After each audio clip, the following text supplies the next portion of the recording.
Guru ini meminta muridnya menggambar tentang keadaan masa depan. Untuk diletakkan di kapsul waktu. 50 tahun ke depan, akan ada anak-anak seusia mereka, yang membuka kapsul waktu itu. Seorang anak perempuan, menulis dengan terburu-buru. Sayangnya, yang ia tulis hanyalah angka-angka. Tidak ada yang mengerti. Sampai gurunya mengambil surat miliknya, yang belum selesai ditulis. Kapsul itu dikubur dalam tanah. Anak perempuan itu menghilang. Si guru menemukan anak itu di dalam ruang peralatan. Tapi si anak masih saja menulis.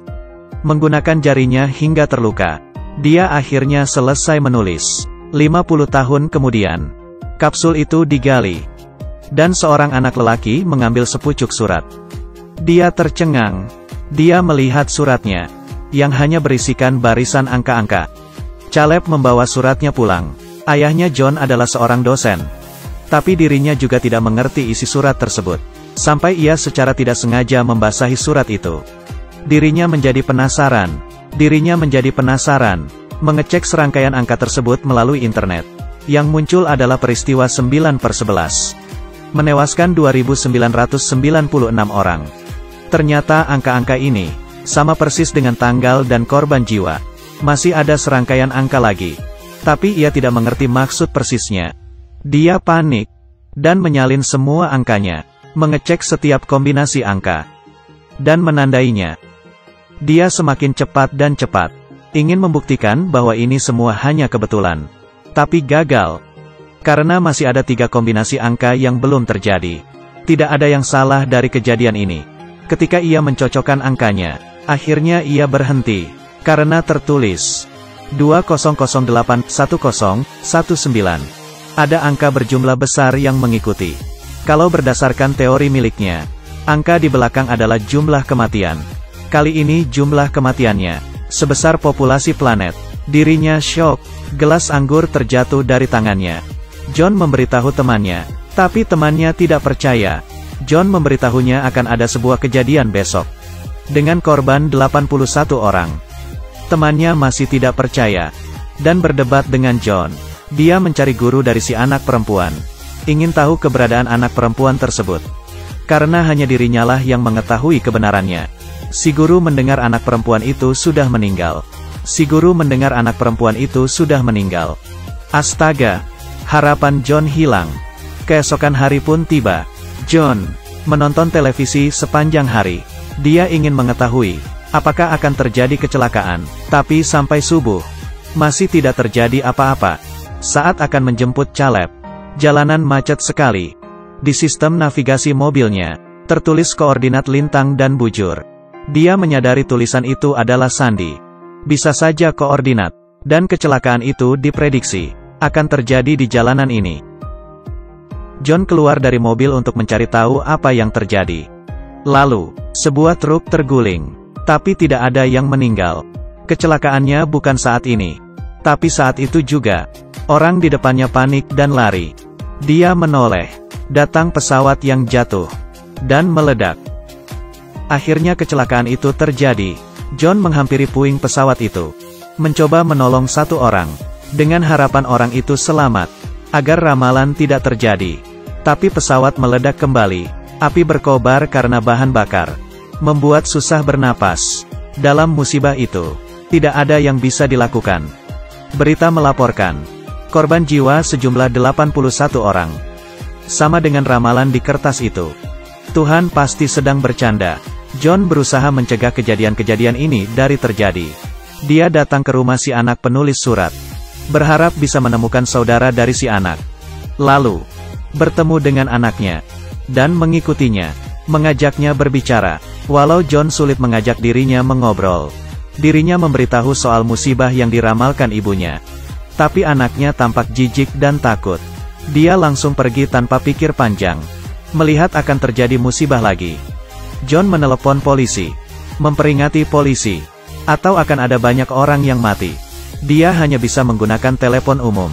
Jika tidak polisi akan menangkapnya. Polisi tentu saja tidak percaya. John tidak tahu harus berbuat apa akhirnya. Pergi ke koordinat kecelakaannya, yang merupakan stasiun kereta bawah tanah. Banyak orang. Dia mencoba menemukan orang yang mencurigakan. Bukan dia. Juga bukan dia. Bisa jadi siapa saja. Betul, pasti orang itu. Dia mengejar orang itu mati-matian. Karena mereka berdua lari dengan cepat. Mereka menarik perhatian polisi. Akhirnya tertangkap. Sayang sekali. Salah orang. Kereta mulai bergerak. Tapi belum sampai berapa meter. Ada kereta lain yang mengarah ke kereta ini. John menyelamatkan seorang wanita dan anak kecil. Mencoba menghindarkan mereka dari kecelakaan. Orang-orang di stasiun tidak punya waktu untuk kabur. Dan menjadi korban. Selesai sudah. Mereka tidak bisa tertolong. Walau sudah mencoba menyelamatkan diri. Setelahnya, John selamat. Begitu juga dengan wanita dan anak kecil yang ia selamatkan. Tapi di stasiun begitu hening. Dia gagal lagi. Dan pulang untuk mandi air dingin. Dia sadar, masih ada satu musibah terakhir. Cepat atau lambat dirinya akan mati. Ia membawa Caleb ke rumah wanita itu lagi. Wanita itu ternyata sudah menunggu John. Dan tidak menghindarinya lagi. Karena musibah terakhir ini dapat membunuh semua orang. Daripada menunggu untuk mati sendiri.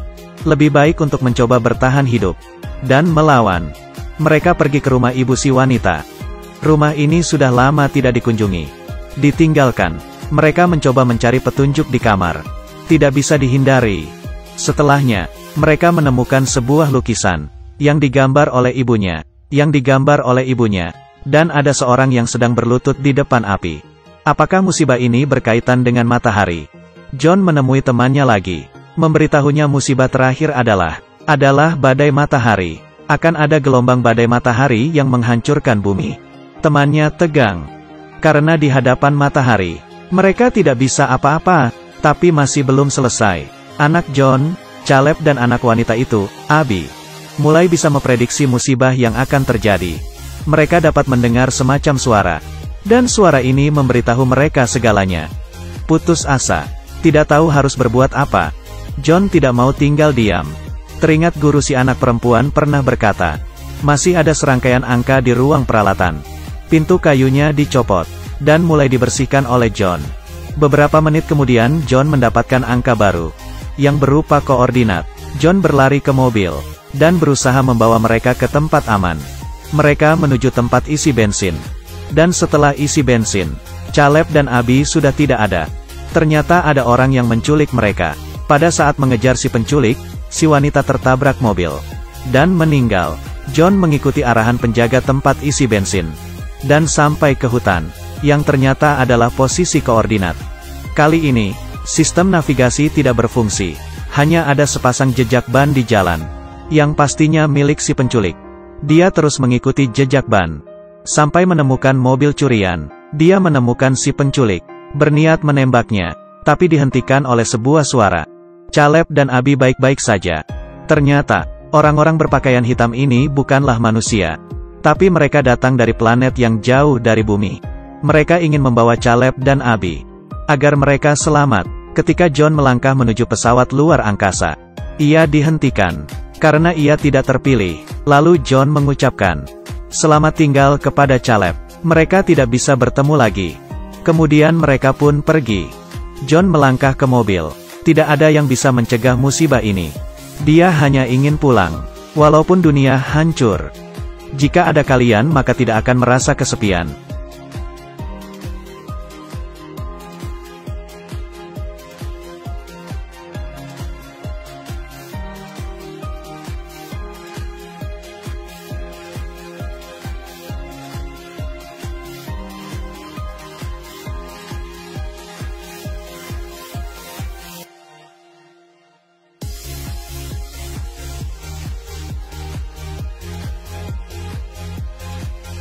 Di planet lain, Caleb dan Abby berhasil bertahan hidup. Planet ini sangat besar. Tapi hanya ada mereka berdua. Dari sini, mungkin merupakan asal-usul kehidupan.